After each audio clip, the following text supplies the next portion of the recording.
আপনাদের সিলেটের সাদা পাথর লুটপাটের কথা নিশ্চয়ই মনে আছে। সিলেটের সড়কে এবং ফুটপাতে হকারদের যে হযবরল অবস্থা ছিল, সেই অবস্থার কথাও নিশ্চয়ই মনে আছে। সিলেটবাসীর এই সকল সমস্যা থেকে যিনি রীতিমতো হাতের তুড়ি মেরে যিনি এই সকল সমস্যা থেকে সিলেটবাসীকে পরিত্রাণ দিয়েছিলেন, যে মানুষটি সিলেটবাসীর কল্যাণে দিনরাত অক্লান্ত পরিশ্রম করে যাচ্ছিলেন, যে মানুষটি সিলেটের জন্য একের পর এক যুগান্তকারী সিদ্ধান্ত নিয়ে সিলেটের উন্নয়ন করে যাচ্ছিলেন, সেই মহানায়ক, সেই মহাকাব্য সারোয়ার আলমকে সিলেটের জেলা প্রশাসন থেকে প্রত্যাহার করা হয়েছে। এই খবরটি শোনার পর সিলেটবাসীর মনে রীতিমতো রক্তক্ষরণ হচ্ছে এবং সিলেটের সোশ্যাল মিডিয়াগুলোতে আমরা দেখছি সিলেটের সচেতন নাগরিক যারা আছেন তারা অনেকেই এই ব্যাপারটির তীব্র প্রতিবাদ এবং নিন্দা জানাচ্ছেন। হঠাৎ কেন সিলেটের এই পরিত্রাণকর্তা বলা চলে, সিলেটকে যিনি রীতিমতো খাদের কিনারা থেকে একাই টেনে তুলে নিয়ে আসছিলেন, সিলেটকে যিনি উন্নয়নের মহাসড়কে তুলে দিচ্ছিলেন, সেই সারোয়ার আলম, ডিসি সারোয়ার আলমকে কেন প্রত্যাহার করতে হবে, এই প্রশ্ন কিন্তু তারা সামাজিক যোগাযোগ মাধ্যমে ছুড়ে দিচ্ছেন। আপনাদেরকে জানিয়ে রাখতে চাই, আজকে কিছুক্ষণ আগেই সিলেটের এই আলোচিত ডিসি সারোয়ার আলমকে প্রত্যাহার করে একটি প্রজ্ঞাপন জারি করেছে জনপ্রশাসন মন্ত্রণালয়, এবং জনপ্রশাসন মন্ত্রণালয়ের সেই চিঠিটিতে স্পষ্টভাবে উল্লেখ করা আছে সিলেটের জেলা প্রশাসক সারোয়ার আলমকে প্রত্যাহার করা হয়েছে এবং তাকে অন্যত্র উপসচিব মর্যাদায়, পদমর্যাদায় তাকে সেখানে স্থানান্তরিত করা হয়েছে। আপনাদেরকে যদি বলে রাখতে চাই, ডিসি সারোয়ার আলম তিনি সিলেটে আসার পরেই সাদা পাথরে যে পাথর লুটপাট কাণ্ড, সেই পাথর লুটপাট কাণ্ডের পরেই কিন্তু তিনি সিলেটে এসেছিলেন এবং সিলেটের জেলা ম্যাজিস্ট্রেট এবং জেলা প্রশাসকের দায়িত্ব তিনি নিয়েছিলেন এবং সাদা পাথর উদ্ধার করে সেখানে পুনঃস্থাপন প্রক্রিয়ার কারণে তিনি কিন্তু সিলেট জুড়ে তার এই কার্যক্রমটি ব্যাপকভাবে প্রশংসিত হয়েছিল। এরপরই আমরা দেখেছি তিনি নজর দিয়েছিলেন সিলেটের যে ফুটপাতে হকারদের যে সমস্যা রয়েছে, সেখান থেকে তিনি হকারদেরকে সরিয়ে নির্দিষ্ট স্থানে বসিয়েছিলেন। এছাড়াও অন্যান্য যে সমস্যায় সিলেটের সামনে আসুক না কেন, সেই সমস্যাটি সমাধান করতেই এই ডিসি সারোয়ার আলম তিনি কিন্তু সবার আগে ছুটে গেছেন। সিলেটের ব্যবসায়ী থেকে শুরু করে সাধারণ মানুষ, রাজনৈতিক ব্যক্তিত্ব সবার সাথে সমন্বয় করে তিনি কিন্তু চমৎকারভাবে কাজ করে যাচ্ছিলেন। এবং সাম্প্রতিক সময় আপনাদেরকে যদি বলি, সিলেটের যে দুইটি অন্যতম ধর্মীয় স্থাপনা রয়েছে, অর্থাৎ হযরত শাহজালাল রহমতুল্লাহি আলাইহির মাজার এবং হযরত শাহপরান রহমতুল্লাহি আলাইহির মাজার, এখানে প্রতিদিন ভক্তদের দান করা যে অর্থ বা দানের যে সামগ্রী উঠত, মূল্যবান সামগ্রী কোটি কোটি টাকা উঠত, সেই টাকার এতদিন কোনো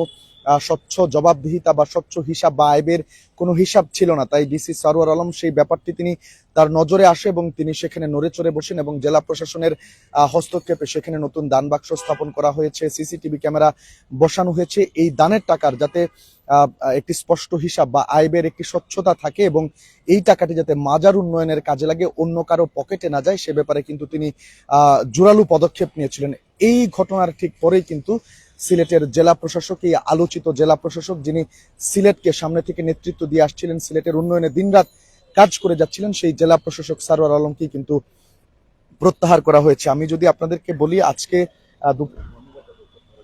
দুপুরের দিকে কিন্তু জনপ্রশাসন মন্ত্রণালয়ের যে চিঠিটি আসে সেখানে উল্লেখ করা হয় সিলেটের জেলা প্রশাসক সারোয়ার আলমকে বদলি করা হয়েছে এবং এই বদলির খবরে সিলেটবাসীর মনে রক্তক্ষরণ হচ্ছে। যেমনটা আমি বলছিলাম, এটি সামাজিক যোগাযোগ মাধ্যম সহ বিভিন্ন জায়গায় তারা বলছেন যে তাকে কেন প্রত্যাহার করা হলো, এরকম নানান তারা প্রশ্ন করছেন। তারা ডিসি সারোয়ার আলমকে সিলেটে যাতে তিনি থাকেন এ ব্যাপারে তারা অনুরোধ জানাচ্ছেন। আমি যদি আপনাদেরকে সেই স্মারকটি একটু দেখাতে চাই, সেখানে কিন্তু স্পষ্টভাবেই উল্লেখ আছে গণপ্রজাতন্ত্রী বাংলাদেশ সরকারের জনপ্রশাসন মন্ত্রণালয় কিন্তু এই স্মারকটি তারা এই লেখাটি পাঠিয়েছেন এবং যেখানে আসলে উল্লেখ করা আছে নিম্ন বর্ণিত কর্মকর্তাকে জেলা প্রশাসক ও জেলা ম্যাজিস্ট্রেট পদ হতে প্রত্যাহার পূর্বক তার নামের পাশে উল্লেখিত পদে বদলি পূর্বক পদায়ন করা হলো। সেখানে কিন্তু দেখা আছে জনাব মোহাম্মদ সারোয়ার আলম, জেলা প্রশাসক ও জেলা ম্যাজিস্ট্রেট সিলেট, তাকে বদলি পদায়ন করে নতুন কর্মস্থল এবং প্রত্যাহার করে এখান থেকে উপসচিব সংযুক্ত প্রশাসন মন্ত্রণালয়ে উপসচিব পদমর্যাদায় তাকে কিন্তু সরিয়ে ফেলা হয়েছে, অর্থাৎ প্রত্যাহার করা হয়েছে। এবং এ নিয়ে সিলেটের মানুষজন অনেকের সাথে আমরা কথা বলেছিলাম বা রাস্তায় যারাই আসলে শুনছেন তারা অবশ্যই সারোয়ার আলমকে একজন ভালো মানুষ বলছেন এবং তারা বলছেন যে হঠাৎ করে কি কারণে আসলে তাকে সরিয়ে নেওয়া হলো, এই ব্যাপারটি নিয়ে তারা জানতে চাচ্ছেন। এবং আপনাদেরকে যদি বলি, সারোয়ার আলমকে প্রত্যাহার করার এখন পর্যন্ত কিন্তু সুনির্দিষ্ট কোনো কারণ জনপ্রশাসন মন্ত্রণালয় থেকে উল্লেখ করা হয়নি। কেন তাকে এখান থেকে প্রত্যাহার করা হয়েছে সে ব্যাপারে কিন্তু এখনো সুস্পষ্ট কোনো ধারণা আসেনি। তবে আজকে কিছুক্ষণ আগেই কিন্তু এই খবরটি আমাদের হাতে এসে পৌঁছেছে, যেই খবরে স্পষ্টভাবে উল্লেখ করা হয়েছে জেলা প্রশাসক সারওয়ার আলমকে সিলেট থেকে প্রত্যাহার করা হয়েছে এবং তার যে একের পর এক কর্মকাণ্ড, হকার উচ্ছেদ থেকে শুরু করে সাদা পাথর পর্যটন কেন্দ্রের পাথর পুনঃস্থাপন, যে সৌন্দর্য তিনি ফিরিয়ে এনেছেন এবং পর্যটকদের জন্য একটি চমৎকার পরিবেশ তিনি নিশ্চিত করতে পেরেছেন এবং তিনি সিলেটে আসার পর থেকেই সিলেটের নানান উন্নয়নের দিকে তিনি মনোযোগ দিয়েছেন। যতটুকু করা সম্ভব আসলে সবগুলো কার্যক্রম সম্পর্কে তিনি খতিয়ে দেখছেন এবং চেষ্টা করছিলেন সেই কাজগুলো করার। সবাই বলছেন, সাধারণ মানুষ যারা আছেন তাদের দাবি সারওয়ার আলম একজন অত্যন্ত সৎ, দক্ষ, নিষ্ঠ একজন কর্মঠ জেলা প্রশাসক ছিলেন, যিনি আসলে সিলেট জেলাকে নতুন একটি উচ্চতায় নিয়ে যেতে পারতেন, এমনটি কিন্তু সাধারণ মানুষ দাবি করছেন এবং সেই দাবির প্রেক্ষিতেই তারা বারবার বলছেন কেন তাকে হঠাৎ করে বদলি করা হলো, তাকে আমরা সিলেটে দেখতে চাই। এরকম নানান দাবি কিন্তু আমরা সামাজিক যোগাযোগ মাধ্যম সহ বিভিন্ন জায়গায়, ফেসবুক, ইউটিউব থেকে শুরু করে সামাজিক যোগাযোগ মাধ্যমে মানুষজন আলোচনা করছেন এবং এখন যারাই জানছেন এই খবরটি, চায়ের টং থেকে শুরু করে রাস্তাঘাট, অলিগলি সব জায়গাতেই কিন্তু এখন সিলেটে বিশেষ করে জেলা প্রশাসক সারওয়ার আলমকে নিয়ে আলোচনা হচ্ছে এবং তারা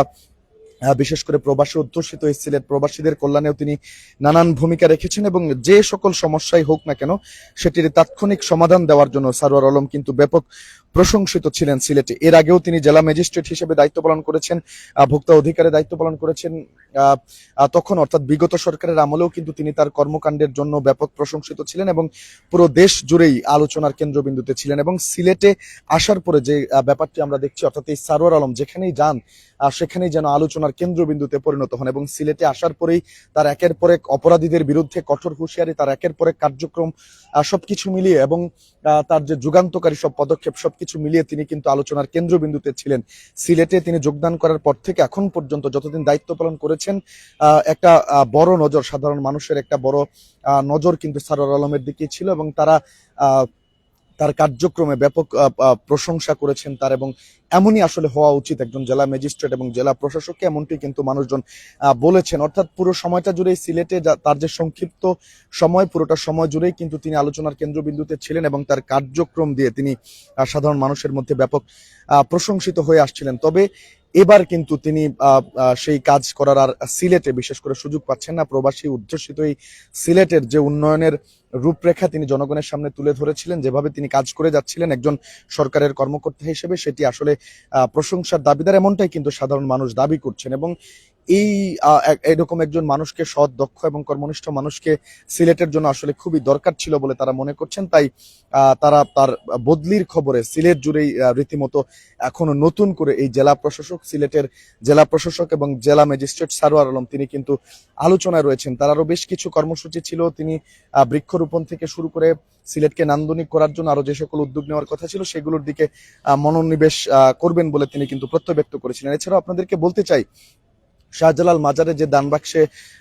সিলগালা করা হয়েছে, প্রশাসনের তত্ত্বাবধানে নিয়ে আসা হয়েছে, এরপর কিন্তু হযরত শাহপুরান মাজারেও আজকে সেগুলো তালাবদ্ধ করে, শাহজালাল মাজারের যে দান বাক্স রয়েছে সেই দান বাক্স কিন্তু তালাবদ্ধ করে সেখানকারও হিসাব নিকাশ স্পষ্ট করার কথা আজকে রয়েছিল। আজকে জেলা প্রশাসকের নেতৃত্বে একটি টিম হযরত শাহপুরান মাজারে গিয়ে সেখানকার দান বাক্সেও তালা দিয়ে সেটি আসলে স্বচ্ছ হিসাব নিকাশের আওতায় নিয়ে আসার কথা ছিল, তবে সেই কার্যক্রমটি তিনি আর করতে পারলেন না। এর আগেই কিন্তু জনপ্রশাসন মন্ত্রণালয়ের যে প্রজ্ঞাপন আছে সেখানে স্পষ্টভাবে উল্লেখ করা হয়েছে সিলেটের জেলা প্রশাসক সারওয়ার আলমকে বদলি করে জনপ্রশাসন মন্ত্রণালয়ে সংযুক্ত করা হয়েছে, উপসচিব পদমর্যাদায় তাকে সেখানে প্রত্যাহার করা হয়েছে। আসলে এই পদ থেকে, অর্থাৎ সিলেটের জেলা প্রশাসক এবং জেলা ম্যাজিস্ট্রেটের পদ থেকে তাকে প্রত্যাহার করা হয়েছে। তো দর্শক, এই ছিল সিলেটের অত্যন্ত আলোচিত জেলা প্রশাসক ও জেলা ম্যাজিস্ট্রেট সারওয়ার আলম মহোদয়ের যে প্রত্যাহারের যে খবরটি, সেটি নিয়ে আমার কাছে জেলা প্রশাসন প্রাঙ্গণ থেকে সর্বশেষ। আপনারা যারা সাথে ছিলেন সবাইকে ধন্যবাদ জানাচ্ছি এবং পরবর্তী আপডেটের জন্য অবশ্যই আপনি সিলেট ভিউয়ের পর্দায় চোখ রাখবেন, এই প্রত্যাশা রেখে বিদায় নিচ্ছি।